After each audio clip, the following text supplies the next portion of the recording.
Unraveling the Magic of Neon Hues. Hey there, welcome to today's lesson. Have you ever heard the phrase, neon hues, and wondered what it means? Well, today we're going to dive deep into these two words, and by the end, you'll be a pro at using and understanding them.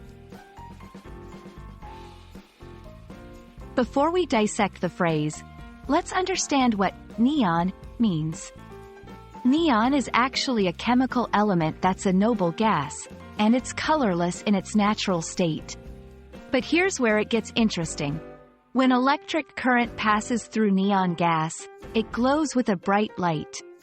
You might have seen those bright and colorful signs in the city or at stores. Those are often made with neon lights. Now, let's move on to the next word, hues. Simply put, a hue refers to a shade or color.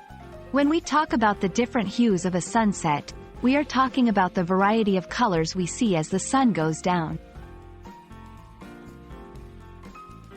So, when we combine these two words, neon hues, we're talking about bright, vibrant, and often electric shades or colors that remind us of neon lights.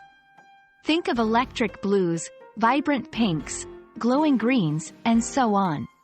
The term often represents something that's eye-catching, vivid, and hard to miss, just like neon signs in a bustling city. To ensure you've grasped the concept, let's look at a couple of examples. Her dress was filled with neon hues, making her the center of attention at the party. The artist used neon hues in his painting to give it a modern and electrifying look. And there you have it.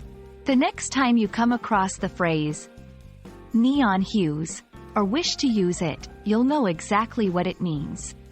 Remember, language is all about understanding the nuances and painting pictures with words. I hope this video was illuminating. See you in the next lesson.